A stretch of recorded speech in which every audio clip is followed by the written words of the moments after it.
All right, by now, guys, you know I love talking about old wrestling. What you might not know is it's not my real passion. My real passion is helping people save money. My real passion is getting families out of apartments and into houses. My real passion is getting people's finances aligned so they can retire on time. I hated going to Walmart and seeing the greeter being 80 years old. She should not be working. She should be home. Why is she still working? Because she still has a mortgage. I want to help avoid that for you. The other thing I want to help you with, let's make sure your kids don't get saddled with student loans. If you've got a student loan, why did you get one? Maybe because your parents still had a mortgage. I'm not saying that to be funny. I'm being sincere. There's only so much money to go around. What I want to help you do is figure out where you are right now and where you want to be long term. And I do it at SaveWithConrad.com. I've been doing mortgages for more than 20 years. And during all that time, we've helped tens of thousands of families change their life. I mean, routinely, we're helping our podcast listeners save $500, $600, $700, $800 a month. But more importantly, get them out of debt faster and with cheaper monthly payments. But if you don't think it can happen for you, let me just tell you this. We are not the bank. We don't say no. We say not yet, but here's how.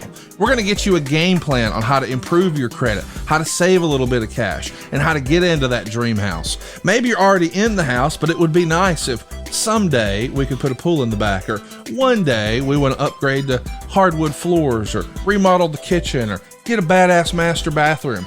I can help you do all of that with no money out of pocket right now at SaveWithConrad.com. You don't need perfect credit. You don't need money out of your pocket. And if we can't help you save some cash, we won't waste your time. Check it out, SaveWithConrad.com, NMLS number 65084, equal housing lender. And hey, y'all, don't take my word for it. Check us out. We've got an A+ with the Better Business Bureau. And as if that's not enough, go look at our reviews. Read them and weep, haters. ConradReviews.com. You'll see more than 1,000 5-star reviews. Our average review is 4.72 stars.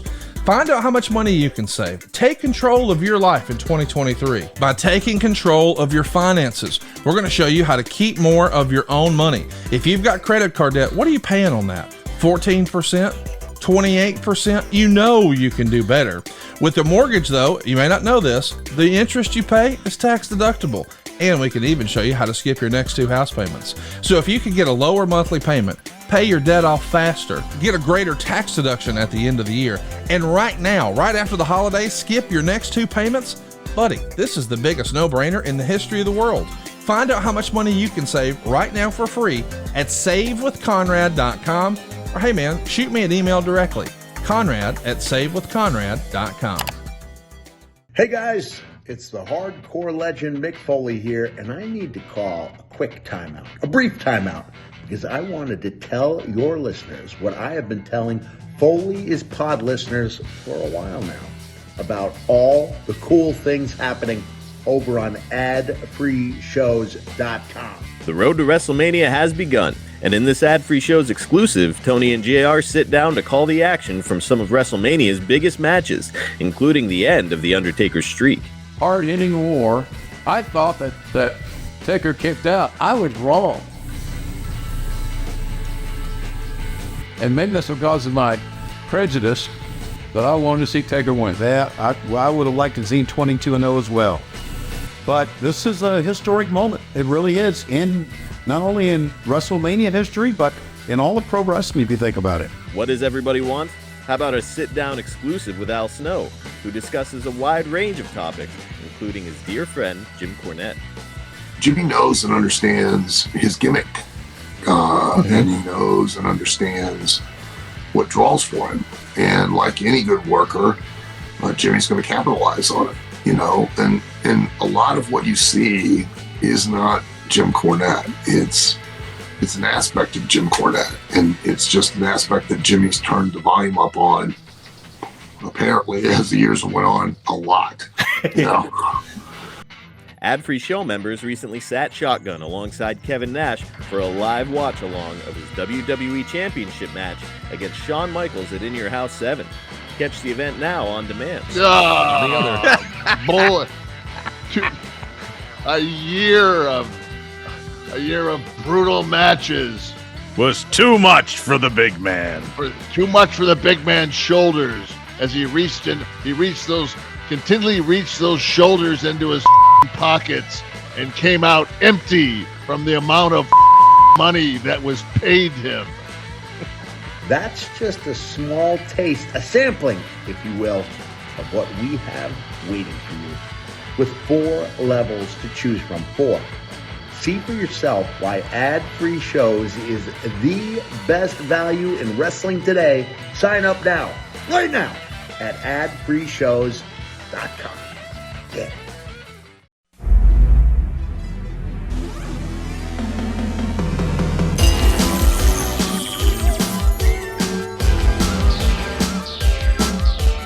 The recognized symbol of excellence in sports entertainment.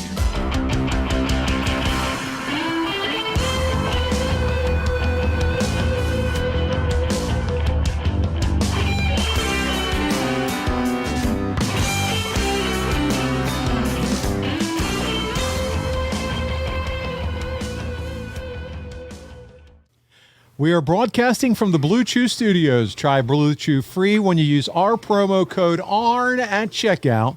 Just pay $5 shipping. Hello and welcome to Arn. This is Paul Bromwell, and today I'm joined by the Hall of Famer, the founder of the Four Horsemen, the creator of the Spine Buster. And as we said last week, based on the number of partners Arn had in the month of June, truly one of the finest tag team wrestlers in the history of the business. He's the enforcer. He's Double A. He's Arn Anderson. Arn, how are you this week? Tremendous plug. We should probably just go off the air after We should just shut it down, huh? Yeah, it's over. That's well done, Paul. Thank you. We're not going to top it. Hey, listen, you had one man gang last week. You tagged with Ricky Morton and couldn't even remember that. I mean, they had you. You were Barry Windham. Can I consider you this late in your career, and we do podcasts every week? Could I be listed as one of your tag team partners? Yeah, the result would be the same. We'd get the shit kicked out of us. So every random partner that I had, I'm sure, when it was all said and done, went, "What God? What's the big deal with this guy? Hell, we got beat in record time."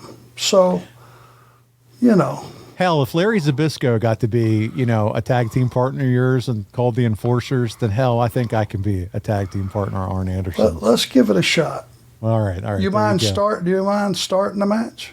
I'll start. That's fine. Okay. But as long as I'll make the hot tag and you just come in and do your thing. I'll get the shit beat out of me, Mulkey style. I'm not sure we will be in this position of it being a hot tag. Maybe it'll be a get out of there and save your own life. That's right. That's exactly what it is. Listen, let's jump into it this week because we got a lot to cover. We got some Jim Herd clips that we're going to go through that I'm excited to hear your thoughts on. So we're going to jump right into it. Guys, before we do, though, make sure you're checking out the merch over at boxgimmicks.com. Arn worked tirelessly to find a creator that would do justice to the Horseman jackets and caps, and it is rolling now. People are buying the jackets. Arn was just out a few weeks ago in San Antonio. The hats are selling, and you want to make sure if you are a fan of the Horsemen and all things Arn Anderson, you grab these amazing pieces of merchandise. Arn, I know you were hearing feedback about it just when you were in San Antonio a few weeks back. Well, it's taken me literally years to get somebody, and you take the credit because you found the guy. I was just, horse's ass of making sure that it's something that people would be proud to wear. And it took us this long, and hey, it is top shelf, top quality stuff. Anybody once you see it are going to go, "Hey, I'm glad I got this." It's good stuff, and everybody seems to be going, "Damn, I like that. I'll take one of those." They're going cuckoo for Cocoa Puffs, as the commercial said. They're loving the Horseman merch.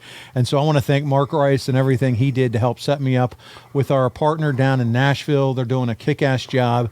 Get you a Horseman jacket. Every single person that's hit me up and said, "Holy shit, you guys were not lying on the podcast. The quality is next level," especially those that got the nerd jackets on. They are saying it's not even in comparison, not even in the same, ballpark. So really thrilled to hear what we're hearing, the feedback on that. So outstanding. Make sure you are getting yours and taking advantage of it.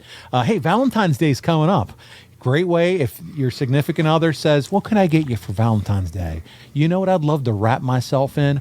One of those bright red Horsemen jackets, Valentine's style color. There you go. So Yeah, they're not just black. We got a bunch of different colors. Should appeal to male, female, young, old, whatever you want. there you go. You got choices. You got choices, which we love. Arn, let's jump into it. Last week, we set the table for this week's show, talking about all the decisions that would lead us to the first thing we're going to talk about, and that's Jim Herd's decision to fire the Nature Boy. Flair was a stalwart of the company, eventually the face of all things Southern wrestling when you think about it. First under Jim Crockett Promotions, later as the champion for WCW. All that would change, my friend, on July 1st of 1991, when Jim Herd fired Flair following a contract and booking dispute. Jim had wanted Flair to sign a contract for $350,000 per year, effectively cutting his money and putting him in a financial position where he'd be making less money than Sting and Lex Luger, and dropping the world title with no build to Barry Windham. That was his plan. In an ad-free show's exclusive, Conrad Thompson sat down with Jim Herd a couple of years ago. He discussed his time at WCW, the decisions he made, his vision, regrets. And Arn, you've never heard all of this interview, and neither have most of our fans, but we picked a couple pieces of this interview to play for our audience today exclusively. And we're going to pick it up when Herd and Conrad start talking about the turmoil between Rick and Herd coming to a head over the contract dispute. And in our first clip of the week, it goes about 10 minutes, and I'm going to play this in full because I think this is important for you, and I want to hear your reaction and why he fired Ric Flair. Here we go. Let's check it out. Well, talk to me about the Flair contract, because it feels like that comes to a head in July. I think he's wanting a new contract or to negotiate an extension. You guys want him to take a pay cut. You even tell him that, hey, we're going to put you in Baltimore and Los Angeles, and we're going to put you in mixed tags.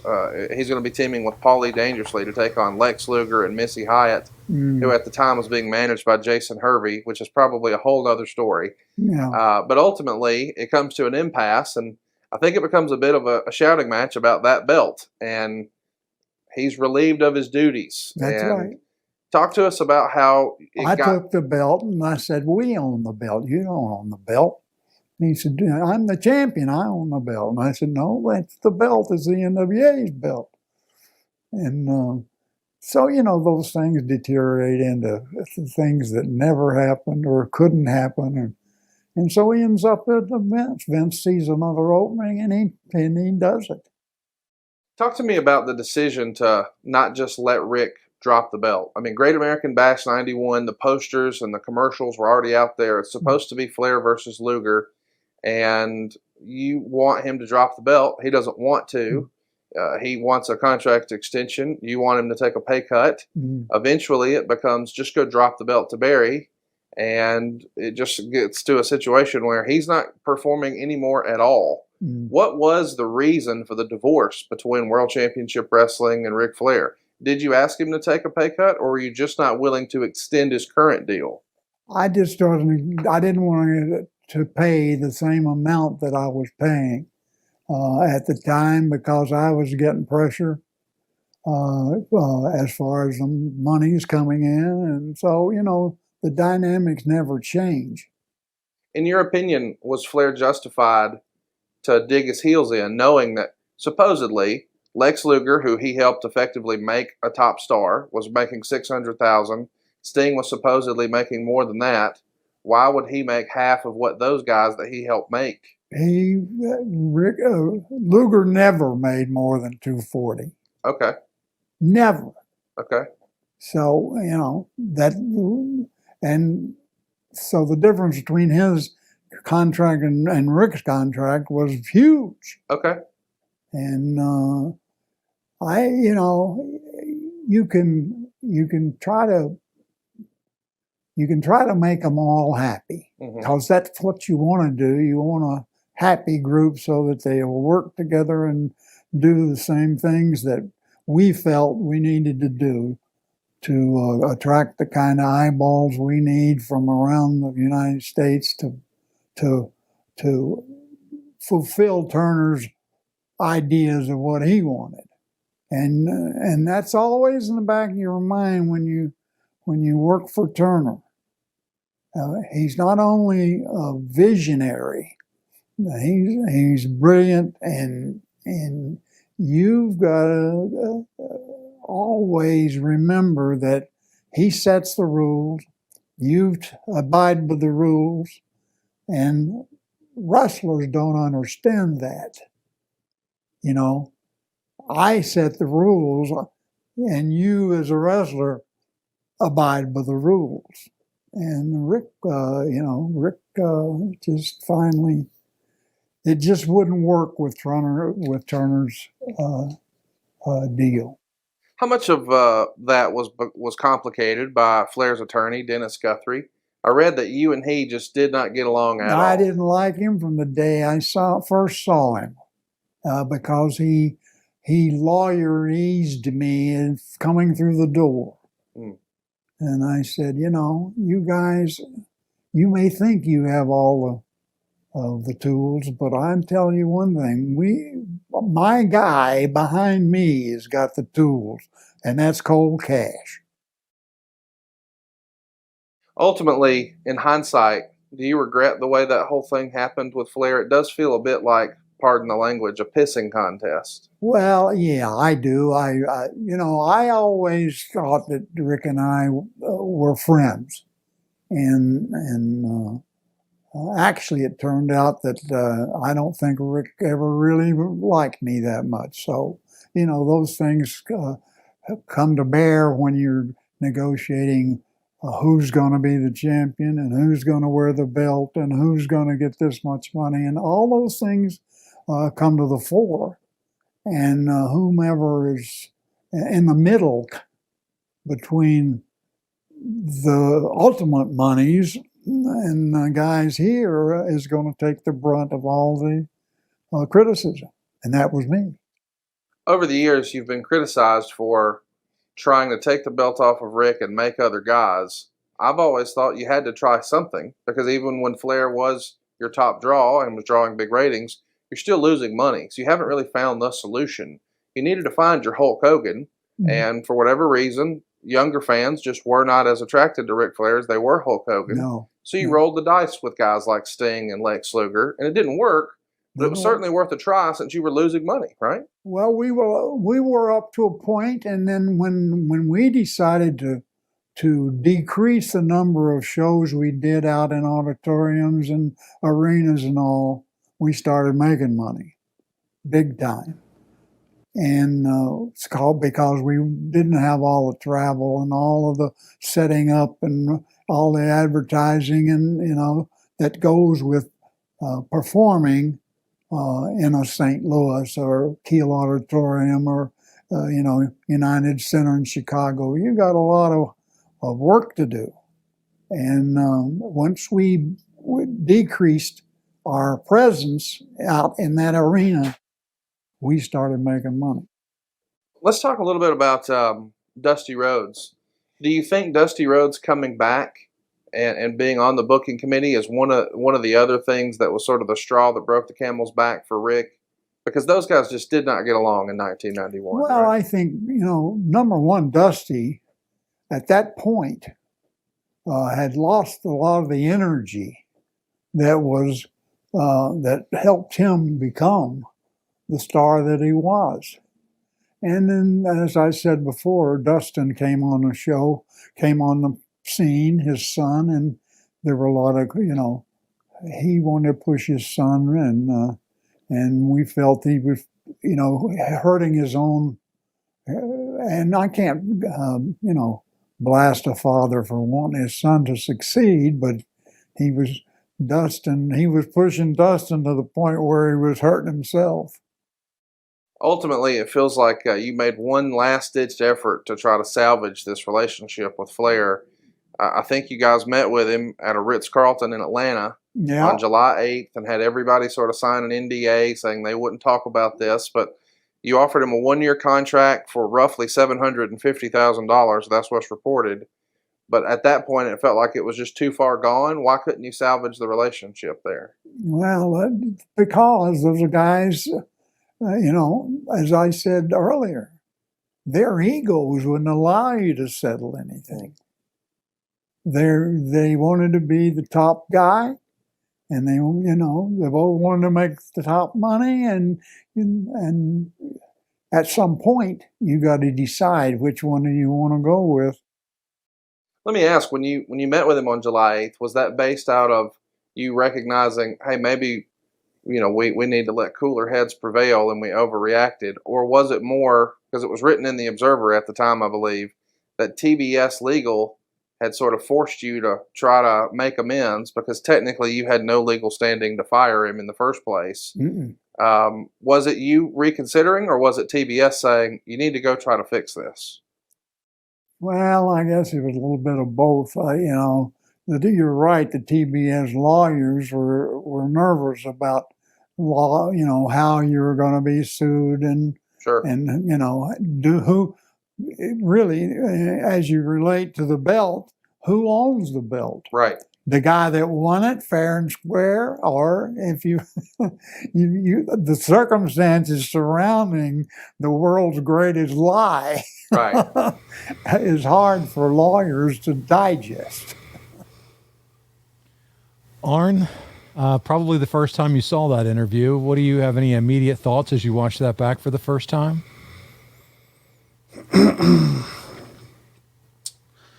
So his solution to fixing the issues was to cut everybody's money.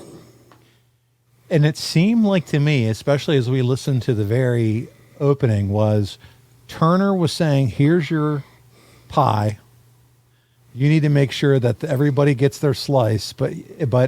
And so he's claiming, Jim Hurd's claiming, I had to make everybody fit within that pie. Everybody had to have their own slice. And so Rick wasn't happy with the slice that we kind of had for him, but I was just doing my job of what Turner wanted and kind of pushing the blame back to what Turner's expectations were, and he was just the middleman. That's kind of how I saw him trying to explain what he was trying to accomplish. And he also then stated that Luger wasn't making 600, he was making 240.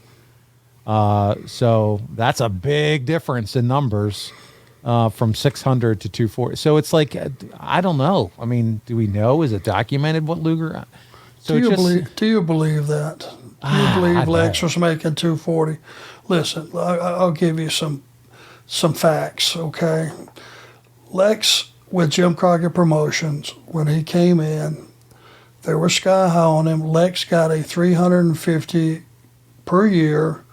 I don't know if it was ×2 or ×3, but that was the deal, $350. Okay, that was with Jim Crockett. Now, if you think Lex is going to come in to WCW when he still has the WWF card to play and take over $100,000 cut, I ain't buying that. No Based way. on what? Because one thing Hurd did was made it very clear that when he saw Sting and Luger and the Steiners, he saw the core of his company. And you know what? Good choices. Look at those guys. If you're building new superstars, those guys would have been a great group to start with, a nucleus. But you don't cut your biggest star at the time, which was Ric Flair. Forget about the title. We're just talking about star power. You're going to cut his money. I think Rick was probably making for Crockett maybe 6 something.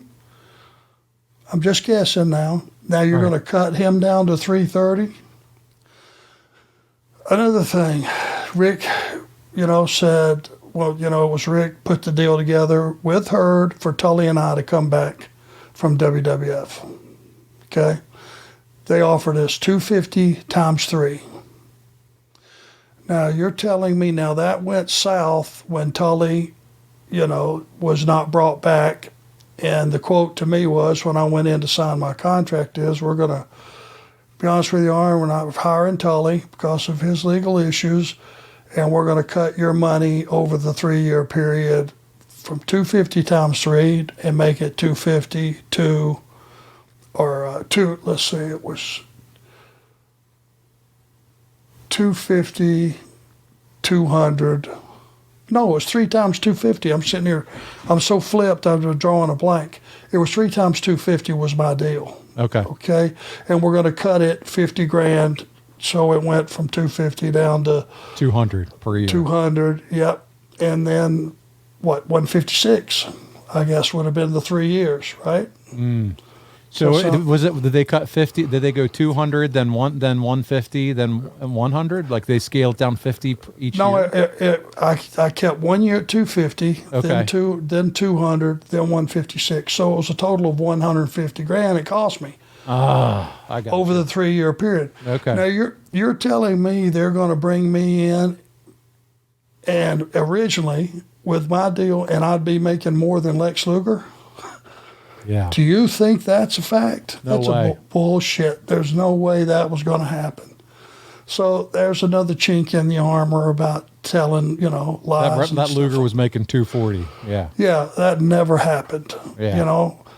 And it's one of those things where when you're talking about cutting Flair's money from probably in half down to 350, and I want you to cut your hair, and I want to call you Spartacus and put an earring in. Take the title from you, the whole thing. Take the title, cut your money. That was what kind of a beautiful offer was that? Rick had to be going, yeah, I'll take that deal. That's great. All right. That's one of the worst things I've ever heard. And listen, when Flair was the champion, that was one of the reasons back in 1988 of November that Ted Turner purchased WCW. It was Ric Flair as the champion and having him as the brand. Did you ever hear, what Turner actually thought of all this big dispute between his executive and the most important wrestler in WCW up to this point? I'm sure when Turner said, here's your pie, you slice it up any way you want, then that was probably the last conversation he had about that. I don't think it was something that he was monitoring every week or every month or whatever it is. You know what I mean? Yeah. So Jim Herd should have been smart enough to go, okay, if I'm going to go Flair, Sting, the Steiners, Luger, that's going to be my core superstars. All right, slice that pie up to make their deals right first. Right. And then what's left, don't bring in a bunch of guys that you're never going to put on TV. Where they went south is they just kept hiring guys, and they got to look at them, and they never made TV. So they would get paid a year, sometimes 2 years of guaranteed money. You get some guys that are making $100 grand a year times 2, but never make TV. So where's the return on your investment? That's more slices coming out of that pie. You had to be a little more savvy on who was worth what to even qualify to be able to slice that pie up, right? I got you. I'm with you. Yep. I mean, come on, since when? What made him, the ding dongs? Is that what made him qualified to slice that pie up? The one thing he did say is, okay, they quit running house shows. Well, those numbers that we had on last week's show that weren't very good is because, hey, we hadn't built anything. We're a startup company. It was not built. We weren't doing anything. We weren't shooting the personal angles that would draw people into the arena. So the right thing was to not run house shows, because here's the thing. Ted Turner bought the company, but we're a television company. So he was paying himself to put our product on TV. Does that make sense? Yeah. Because he owned the company and the TV channel. And the TV channel, he owned so he's paying himself. Well, that made sense to reel it in. Don't have all these expenses and plane tickets and rent-a-cars and rent for the building and all those until you got a company built. And you could do that just by doing it on TV. And that's eventually why they ended up, stabilizing and moving a lot of their TV shows when Bischoff came in down to, whether they just shot in Florida or whether they just shot in Atlanta and just doing a lot of shows there. The syndicated shows in Orlando, right? Yes. Yeah, and when you could, we had plenty of markets right around Atlanta you could run to do TV. Gainesville, Macon, Dalton, Georgia, Marietta. All kind of little towns that were just short drive back and forth. Yep. And it was expenses that they cut down, and I'm sure they did start to see some better returns on their investment. But of that clip I just saw, I don't believe any of it, other than that one part of it. That's when we started to show some good return profit. is when you cut down the house shows. There you go. Yeah.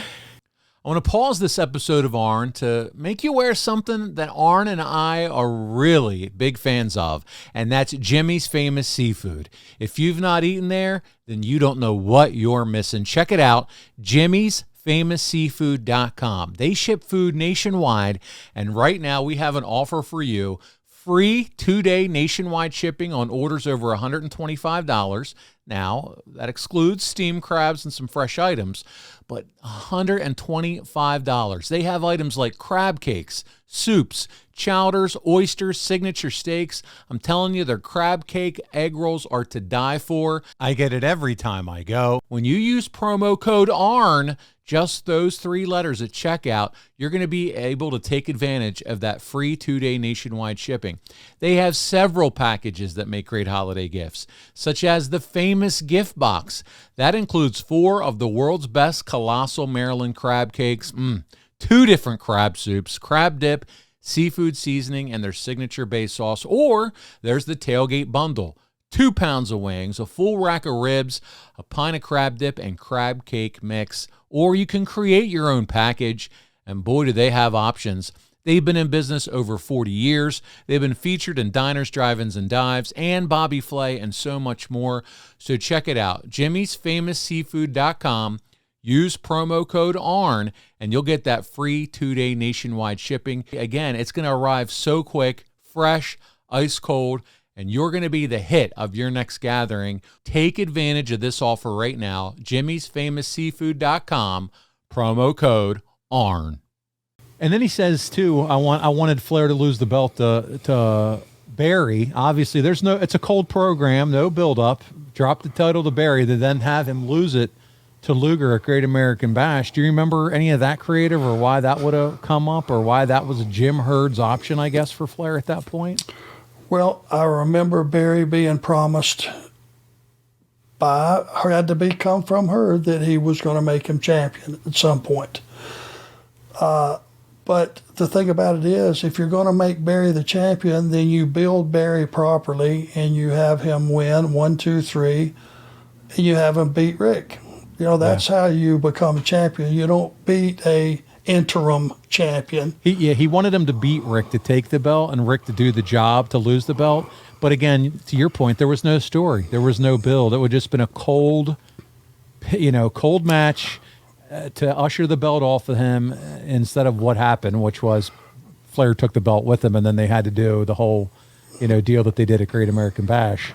But it just felt this is just such an awkward period to the fan, to the fan who's watching and doesn't know all the drama behind the scenes of wrestling and how all this transitioned out and has become now lore, in so much that Conrad, dedicated a lot of the interview with Jim Herd around this whole what happened with Ric Flair. Well, and don't you think Barry Windham, if you're a wrestling fan, a real wrestling fan, and you know history and you were there and you saw it and you watched Barry Windham perform on a nightly basis, don't you think he, as much as anybody, earned the right to be crowned the world champion the right way? The right way. Bingo. I agree. Yes. In a 30, 40-minute match, a dogfight with the champion, the recognized champion. Ric Flair was the recognized champion, and he deserved to win with his finish in the middle and become the champion the right way. Yeah, that would have been the dream sequence, especially if Flair and Herd were not going to be able to absolve or work through their issues, which they didn't. But it would have been good to kind of see it play out that way. We have a few listener questions, Arn, that I want to ask you at this point. First comes from a friend of the show, Drew Landry, and he says, did you know, he wants to know if Rick told you he was leaving, and when you found out, how did you react to it? Well, remember this too. Rick kind of put the deal together for us to come back, but we didn't take much coaxing. You know what I'm saying? But if I would have known that he was going to be leaving to come up there pretty soon, I'm not sure we would have made that decision. Yeah. Because Rick painted a pretty rosy picture, and he got us a real nice, at that point in time, that would have been the most money I'd ever made over a 3-year period in the business. It was all positive, it sounded like, and the smaller amount of dates for sure was grabbing me at the time. But if I would have known he was going to leave, because again, Rick and I were friends, and had been friends for ever since he came to Pensacola in '82, and we met, and we were good friends at that time. And for us to get there, I was just getting settled in. No Tully. That's right. He's gone. Yeah. I'm trying to maneuver my way into, okay, how can I become a valuable part of this company, and all of a sudden, whoop, now Rick's gone.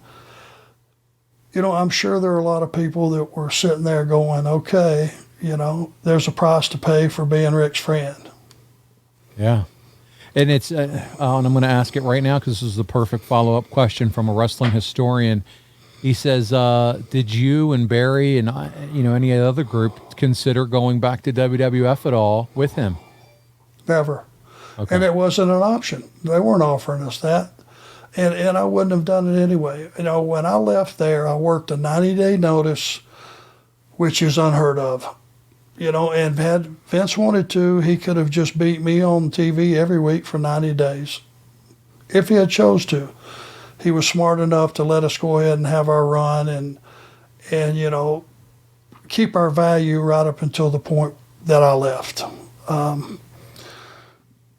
But he could have very easily, just ate us alive with that deal. But I never one time thought, even when I left his office and he cut my money, now I've got to go tell Aaron this, because we're excited. I mean, we had plans going forward, all these things. But I never one time thought, oh, I made a mistake. Yeah. Never once. Yeah, never once. It's evident that you were happy where you were at this time in life. Even losing that much money, which, hey, at our house, that's a lot of money, buddy. $150 grand. At anybody's house, that's a lot of money, man. Whew. I mean, it really is. And I am not lost on that fact, but I was not going to turn around and leave and go back. But it was just a situation now. You had a lot of scrambling in the front office. You had a lot of scrambling about who the next champion was going to be. And it was just, I don't remember being involved in a lot of, hey, what do you think, coming from the booking committee or any of that stuff, or actually being asked. Again, I didn't know you could say no. I didn't say why. I just, once he left, thank God I had my own reputation, I think, in the business. I was trusted. I was trustworthy. I think I was a businessman first and foremost. So it wasn't going to be a deal that now Rick's gone and the people are going to start taking pot shots at me. I had my own identity, and I believe I earned that within the industry. Well, Arn, you certainly did. And I have one more clip from this interview that the research guy found for me to share with you. And I don't know of a better time than now, considering we're talking about Herd. And we've spent this, past several weeks talking about your real life best friend, Bobby Eaton. Let's listen to what Jim Herd recalls from James E. Cornette, one of the best tag teams in the history of the business, the Midnight Express. And this is the last clip from this Jim Herd interview. And then we'll talk about it a little bit. I think it was in early August. A black wreath of black roses was delivered to the office from Cornette. No. You had a big blow up with him, or I guess he had one with Ole and quit.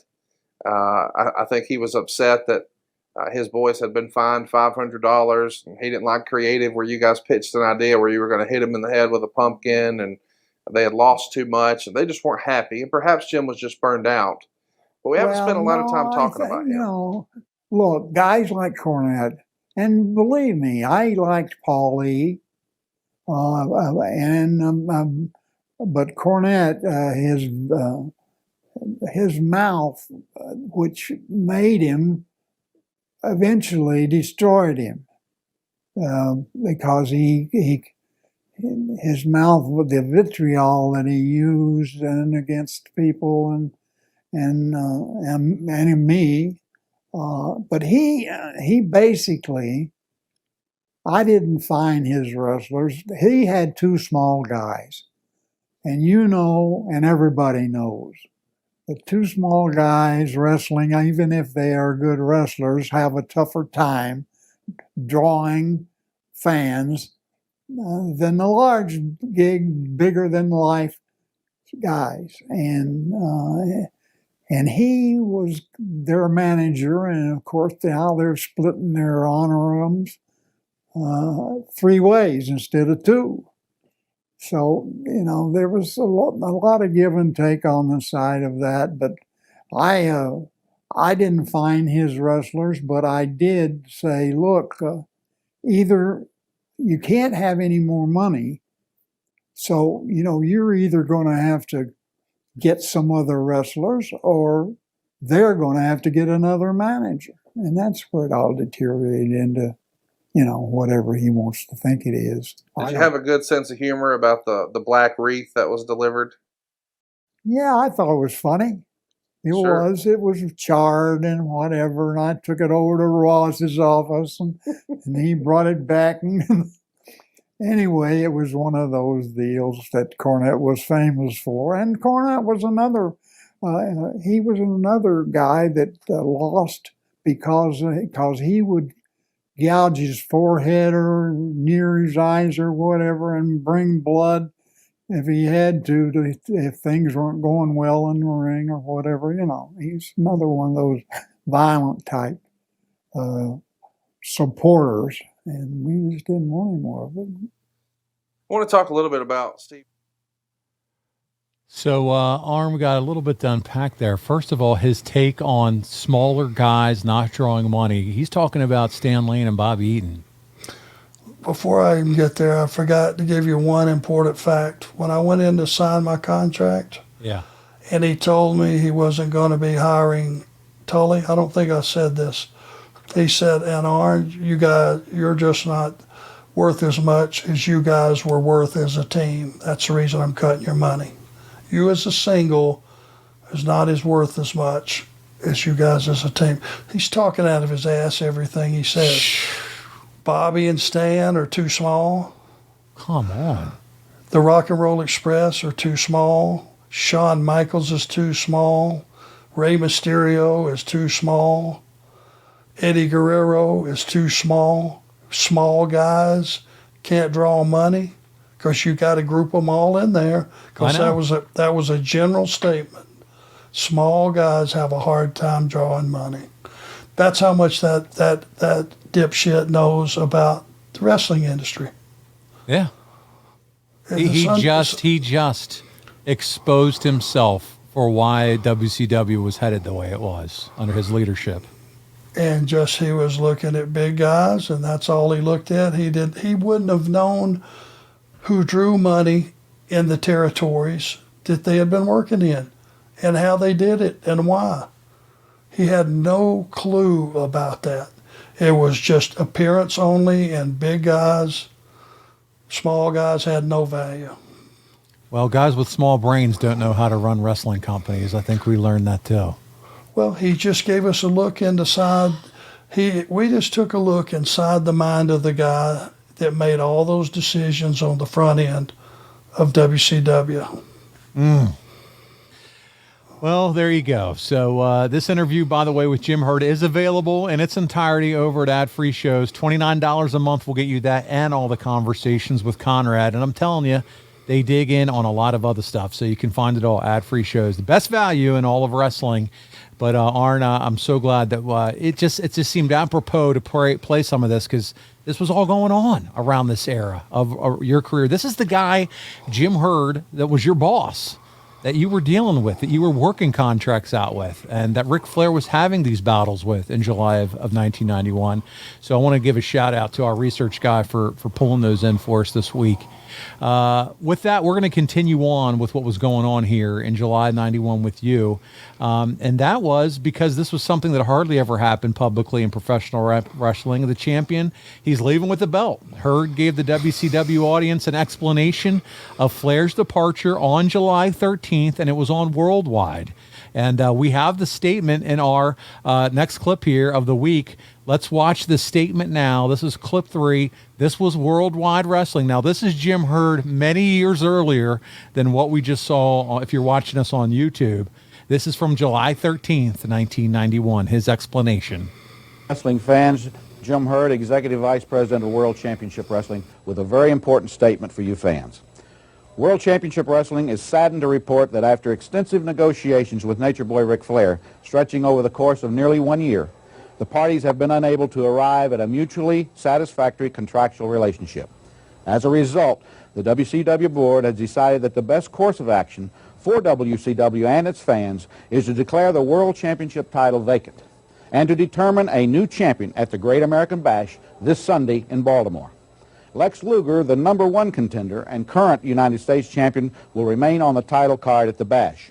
His opponent, as determined by the WCW board, is one you've been waiting for and asking for a long time.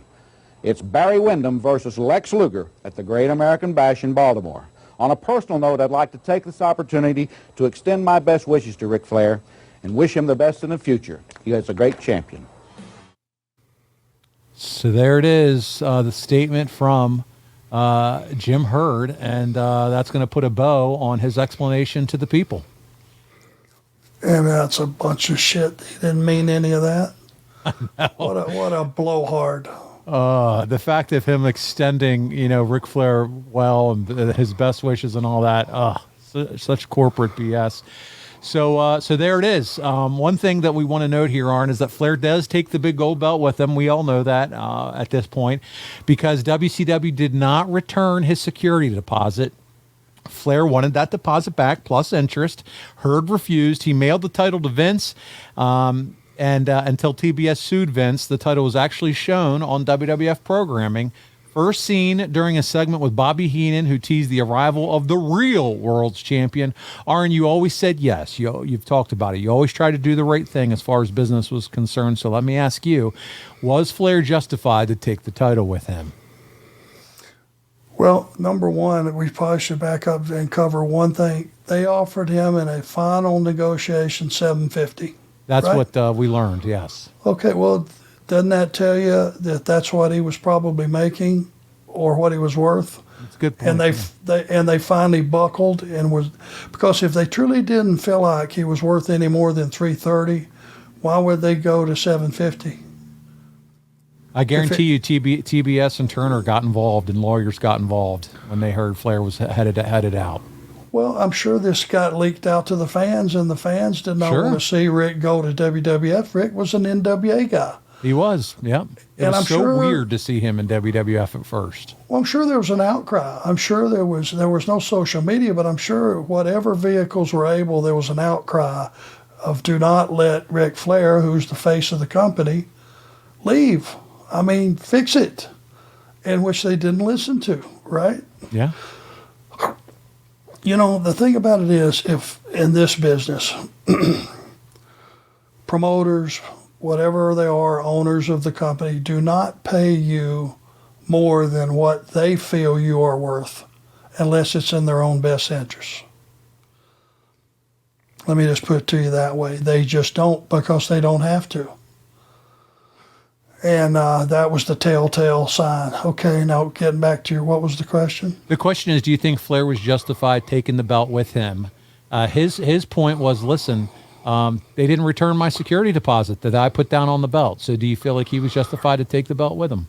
Well, in the day, if I understand it correctly, back in the day when you were the champion and you had the belt, you put up a deposit so that you didn't leave with the belt. That was guaranteeing, you know what I mean? That you would not take off to a rival company with a belt. And then when you changed the belt to a new champion, you got your deposit back. That was the way they did business, right? Yeah, and I think he put down like a $25,000 deposit. And they wouldn't return it to him. Yeah, so You know, that being the case, if they would have offered to give him the 25 grand or tried to give it to him or whatever, and then he left with the title anyway, then you have something different. But I think them refusing to pay him, I mean, once again, I mean, Yeah. I don't know. I mean, I don't know what the right call is there. They ended up getting it back. He comes back down the road. It all works out in the wash. But in the moment, you know, there's a lot of bad blood. You can hear it, you can see it, you can feel it at this point. And it's just one of those decisions made at a very tumultuous time. Well, and what you ended up having on the backside is you had Barry and Luger struggling and wrestling for second place. And that's where we're going to get into next year, Arn, is Flair's departure forces that audible. Barry takes his spot. The Great American Bash 91 is considered one of the worst WCW pay-per-views. That's not me saying it. It's considered by the wrestling fan base in general in the history of the company. During the event, Arn, fans chanted, "We want Flair. We want Flair." And they booed both Luger and Wyndham. We have the final 3 minutes of this less than successful main event, Arn. Let's take a look at how this one ended, Double A. Here we go. Where Wyndham puts his people for the superplex. And it's going to be Luger this time, if he can execute it. Wyndham held on to the cage. Luger fell straight back on his back. And now Wyndham steps up one more notch to the top. Wyndham with a lariat. If he can cover him, we may have a new champion. But look at Luger reaching down deep here in the fourth quarter to come up to one knee. Jim, this is a great athletic contest. Two of the greatest athletes in the world. The elevation from Wyndham. He's poised and ready for the lariat. Luger now is in deep trouble. This match one fall for the WCW World's Heavyweight Championship. At this time, the championship is vacant. And now Wyndham on top. These guys are giving us all they have here at the Great American Bash. Again, going for it all. They don't want a single, they want home runs. He got a kick right to the face. What a move by Wyndham. Can Luger get out one, two, oh! How close was it? Almost misjudged his distance right there. Barely got a foot up. And coming down the rampway that's Harley Race on the right, Mr. Hughes on the left. What's this all about? I have no idea. Harley Race, a multiple-time world champion. And Mr. Hughes, who is the bodyguard of the York Foundation. Now, are they, what's the deal? Are they with Barry Windham? No! Harley Race is over there talking to Luger. Race said, now's the time. Race was a master of the pile driver. Harley Race said, now's the time. He's got him up in the pile driver. And there he planted him. Luger with the pile driver. He's hooked the leg. And Luger wins it. WCW World Heavyweight Champion, the total package,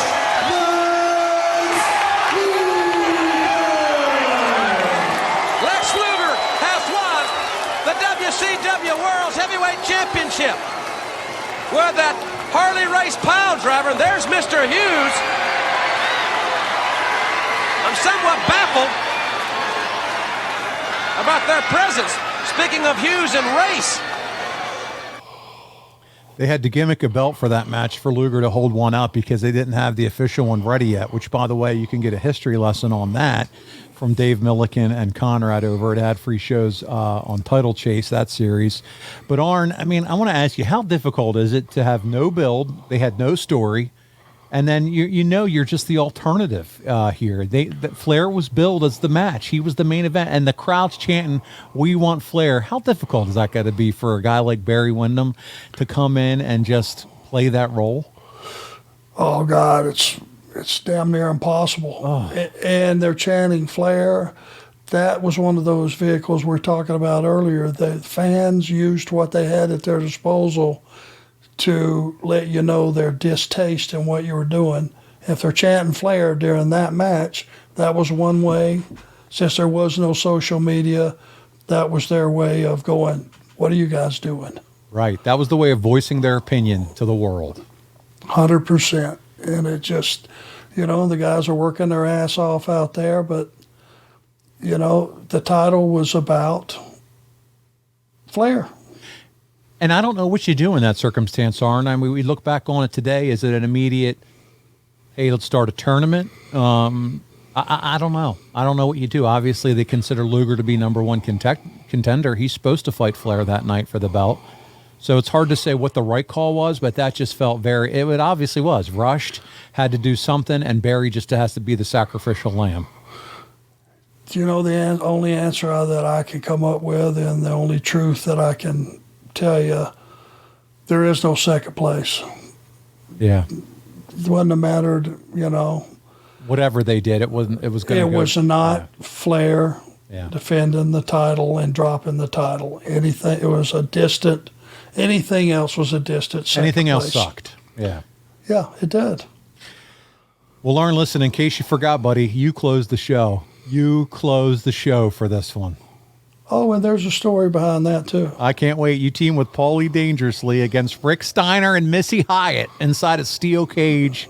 Before I let you tell your story, though, we're going to watch it because it only takes less than 3 minutes. And you close out the show. We have the match in its entirety for our 5th clip of the week. Let's check it out. Her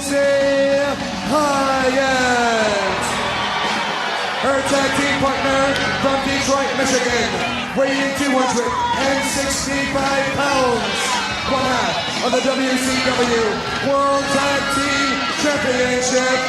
Ladies and gentlemen, Rick Steiner. Thanks to the hardliners, Rick Steiner's brother Scott is not here. He may be out of action 4 or 5 more months. And speaking of the hardliners, they're on their way down the ramp. There's Murdoch and Slater, Tony. What's going on here now? Let's keep them out of the cage. That's for sure. Hey, they got Missy Hyatt. Murdoch and Slater nailing. They got Missy Hyatt. The fans here, they're trying to help Missy, but they're dealing with the wrong 2 guys right there to deal with. So it's going to be Rick Steiner by himself in the cage. Missy was, I guess, receiving the adulation of the fans a little too long out there. So now it's Wimpy Paulie Dangerously and Arn Anderson, the enforcer. Hey, don't wave goodbye! Well, bye-bye! I'm going to say, and you can see that he's smiling, because basically it's 2-on-1, but I'm not so sure if Paulie Dangerously is even going to come into effect here. Paulie will just sit in that corner. It's basically down to Arn Anderson, Rick Steiner here. If Paulie's smart, he will sit in the corner. He would maybe go over to the Virginia state line and sit in that corner. Look at him. He's hiding behind the ring post. Anderson now with the early advantage, trying to take over on Rick Steiner. Paulie at one time, successful manager. And basically, if he's smart, that's what he'll be in this one, not a participant. Well, the hardliners are, that's another thing. It's a little, where'd they take Missy? That's a good question. Oh, he caught him in midair with a power slam. Rick Steiner with a watchful eye toward Paulie Dangerously. Anderson from behind buries the knee. Anderson's as tough as they come in WCW, I will assure you, fans. Rick's got him up. Look at Paulie up on top. Well, he nailed him, Jim. Got him from behind. He may have broken his hand. That's the most athletic thing I've ever seen Paulie do. He's got his cowboy boots on. And now he's giving one of them to Arn Anderson. Paul, Rick Steiner been playing a little possum here. Steiner line on Arn Anderson. He's out of it. He's by himself now, Jim. The person that does Paul Paul's laundry may be the only one that knows just how scared he really is right now. Rick Steiner with a handful of the vastly receding hairline from Paul Lee. He's got him up. He slams him.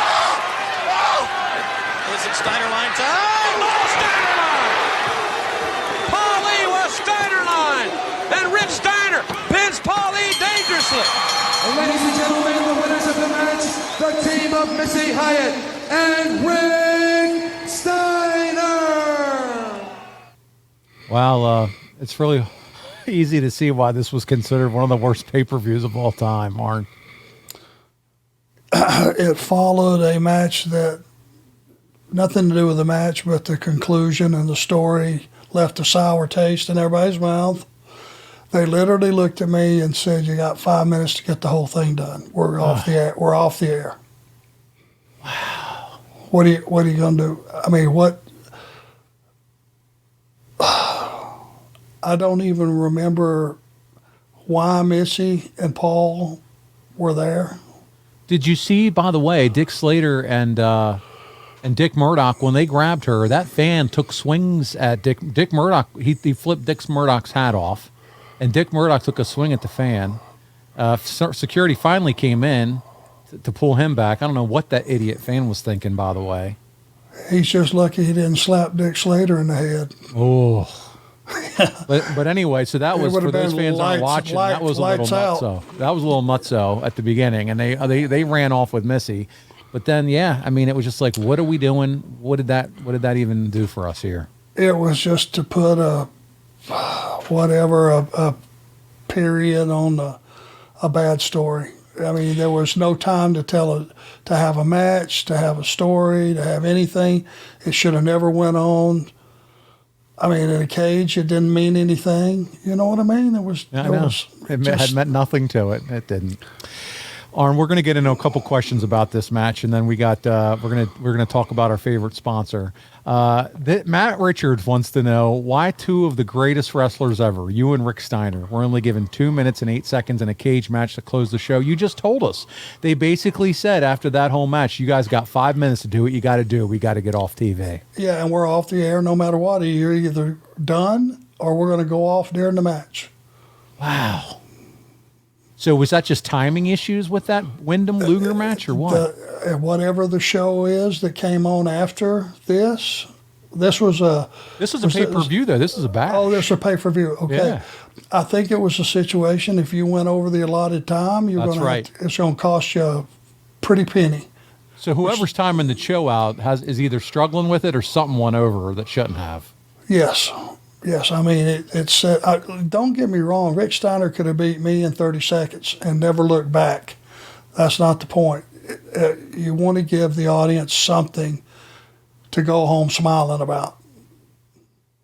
And you can't do it in 5 minutes. That's entrances. Yeah. That's the whole shooting match. Man, that's crazy. Jason Scott wrote in, Arn, when Flair left, did it feel like the world was crashing down? Was it like for you personally being a member of the Four Horsemen to now closing a show with Rick Steiner in a 2-minute match? And that's a lot going on there. Yeah, I mean, it's like, I don't know if you can kill a career off, because I think the people that had followed me up to that point knew that it was, hey, it's just being put in a bad situation and being a good soldier and doing what you're asked. I don't think it had any bearing on who or what I had accomplished in the business up until that point. I hope not. I hope everybody didn't give up on me. Apparently not, because we got people listening to us today, Paul. We still got the Dangerous Alliance coming yet, so you're good story-wise. Yeah, so that's going to be another story. Mm-hmm. But it's just one of those things that, like I said, in those days, I didn't know you could say no, and I didn't ask why. I just did what they asked.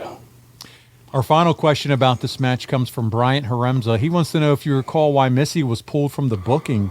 Was this simply because of the timing restraints, or was there a bigger plan, or do you even remember that? Pulled from the booking of the match. It was supposed to be 2-on-2, and they immediately just went out, grabbed her, and brought her to the back, and she had nothing to do with it. That was probably a quick fix, because anything we planned spot-wise with her and Paul, there wasn't time for. Gotcha. there wouldn't have been time to. I'm sure we had something set up for her to smack Paul around some, but you had that would to have take been it out. fun. That would have been entertaining, but you had no Sure. time for it. Yeah. Sure, there was no time.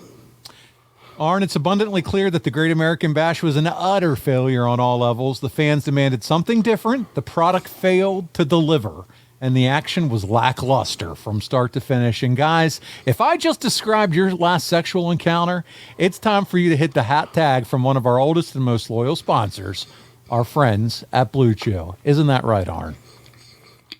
Listen, a lot of things you can't control in today's world. Every day you cut on news and there's all kind of negative things. One thing that's positive, pop you open a Blue Chew, crack open a bottle of wine or cold beer or a cocktail, whichever is your choice, and make mama feel special. There it is. One thing that's positive is popping a Blue Chew and then popping a pup tent. I mean, that is positive. That's a win-win situation, isn't it, Arn? Feel good stuff. Oh, feel good is there's no doubt about it. It's an online prescription service, boys and girls. There are no visits to the doctor's office, no awkward conversations, no waiting in line.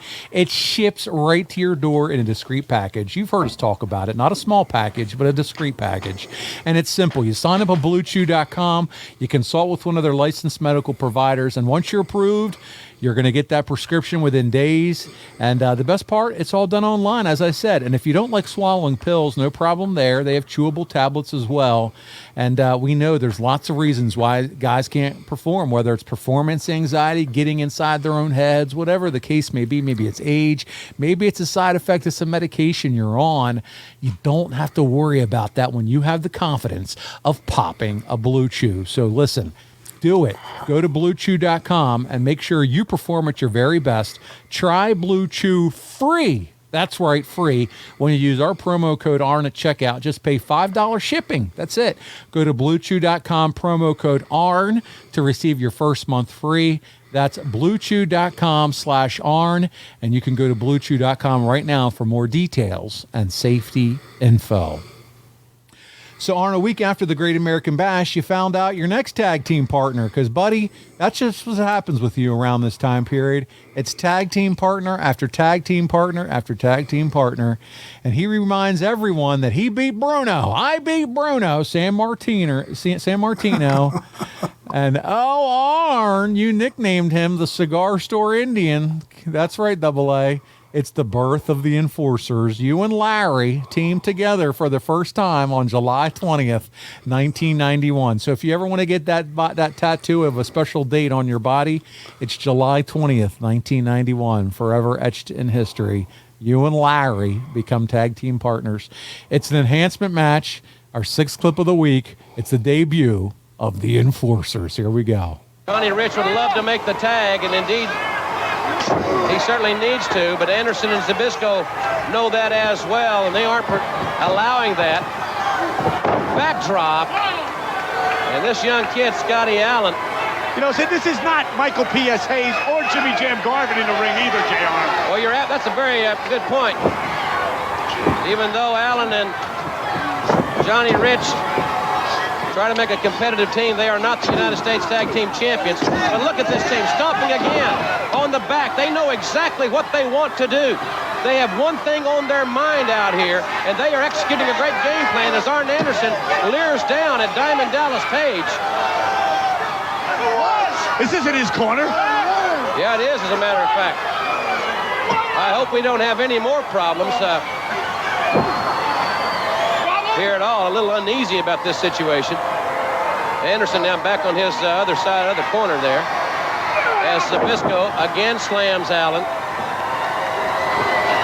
A lot of great wrestling teams in WCW, and there's the Boston Crab, one of the most basic yet sadistic and effective moves in the sport. A submission maneuver. You know, at any point, JR, these guys could have beat him, and I can't believe that they're punishing this kid like this. Keep your mouth shut. You'll be in here like that. I think they are here to perhaps send a message loud and clear to anyone with a championship belt.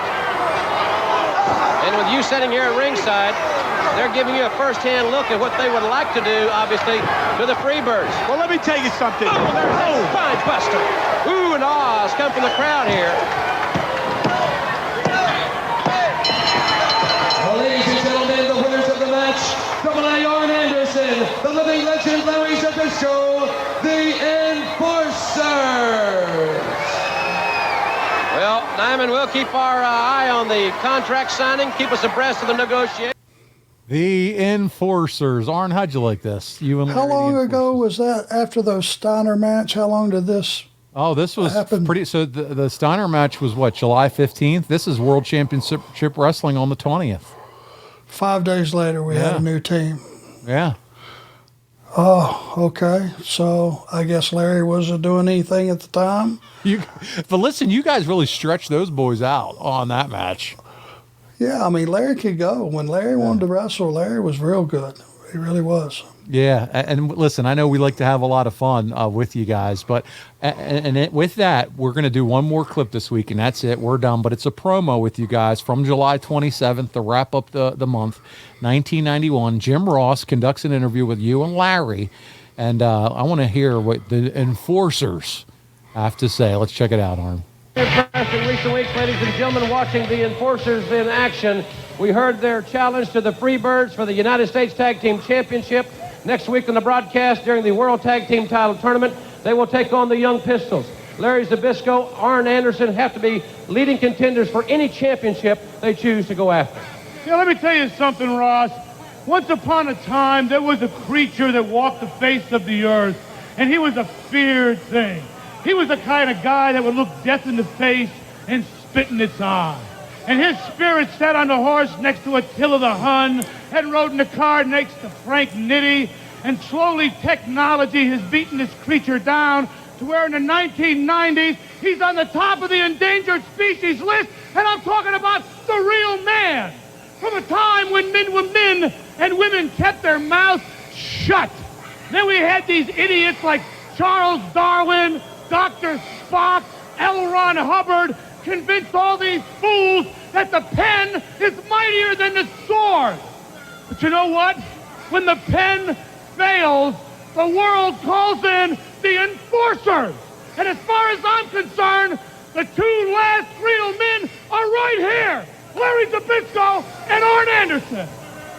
The bottom line is, in amateur sports, sportsmanship is the way to go. Do the right thing. But in a grown man sport, professional wrestling, the winner is the one who ends up with the most toys. I'm talking about the U.S. belts. I'm talking about the world belts. I'm tired of covering everybody else's butt. I'm looking after me. I'm looking after him. And the only one I have to please is my banker. And that is the bottom line. And so we come back, we'll hear from Gordon Stoney, the WCW Control Center. There you go. The only one you got to worry about is your banker. Arn, this is why we're entitling this episode The Last of the Real Men. That's a promo I'm not sure Larry could get away with nowadays. But you talk about heat, man. You and Larry got the point across. You guys are after the tag belts, whether it's the U.S. or the World Tag Team Champions. I'm liking it. I'm liking this duo. And it felt like to me that was a dismissal of me and the Horsemen. Yes, you nailed it. That's what I got from that. And that's the way it was intended. So I saw that as being a mood issue, dead. That was exactly where I was going next. That this felt like the official divorce from the Horsemen, but you picked up right on it, right off of that promo. So that's where we're at, and we got a couple questions that we're going to wrap up this week's show with. And first one comes to us from Scott Golden, and this is about you teaming with Larry. And he said, "Whose idea was it for you and Larry to become a team together? And did you hear of any other potential partners around this time that you can recall?" No, I don't remember the circumstances, but it was such a off-the-wall thing. I want to say it might have been Dusty. Okay. Maybe. And, it just kind of fit. We looked, about the same size, but different in every other way. Our styles, our promos, everything was different, which I always liked. opposites attract, whatever cliche you want to use. And it was an interesting thing to consider. You both had similar body types. You both were sporting hairy chests, so you kind of had a similar look going on there. I wouldn't have looked at those two things, but okay. We're still coming off the Blue Chew gimmick, I guess. The fumes are still in the air. Oh man! But you guys had a similar look, right? Outside of, you didn't have a mullet like he did, but you just kind of had the similar look there. Well, sorry for the awkwardness. We're not body guys. But you look good. You look like we're wrestlers. You looked like wrestlers. Drew Landry wants to know if the unannounced death of the Horsemen, that's a good way to put it, was a management decision, and did this ending sour the Horsemen for good? I saw it coming. I mean, let's face it, Flair was gone, Barry was the only one left, and, Barry was doing his own thing, and that was it. I mean, it was the writing was on the wall, I thought. Brad Stanton asked, even though the Horsemen were finished, did you think, hey, I know they'll be back at some point? No, I had enough seasoning and experience and had been through all the politics you could probably go through for a guy my age at that time. And you're ready for something fresh. Man, I had a hold on, as long as it was put my own destiny, if I could bet on me, I knew I'd be fine. That's it. That's exactly where Josh Clemens heads with his question. He says, even though the end of the Horseman run had to be tough, did the opportunity to try different paths, ultimately ending with the Dangerous Alliance, make things exciting and fresh? Absolutely. 100%. Yeah, that's a great question. Great perspective, Josh. And, buddy, on that note, we've come to the end of our coverage of July 91. Next week, we will continue the walk through of the Enforcer's career. And I'm talking about the continued partnership with Larry. We're going to have more fun with that. The chase for another set of tag team titles and some of the new teams that you guys would face, because there's some new tag teams. You talked about the Pistols. We're going to get into those guys, and it'll be good. And before we get out of here, we don't want you to forget, we're about 90 days away from the release of Arn Anderson, My Life as Wrestling's Enforcer. That graphic novel currently being created. The pages are being put together and crafted. That book is in process. Dirk Manning has sent all those emails out, so we're really excited about that, and we want to thank you again for all of you that have pledged to make this graphic novel on Arn Anderson's life a reality. Arn, I cannot wait for my copy, my friend. Thank you, sir. I would like to mention one other thing. Tonight, Williamson, West Virginia, on the 11th, Brock is going to be at wrestling for All-Star Wrestling. That's Williamson, West Virginia.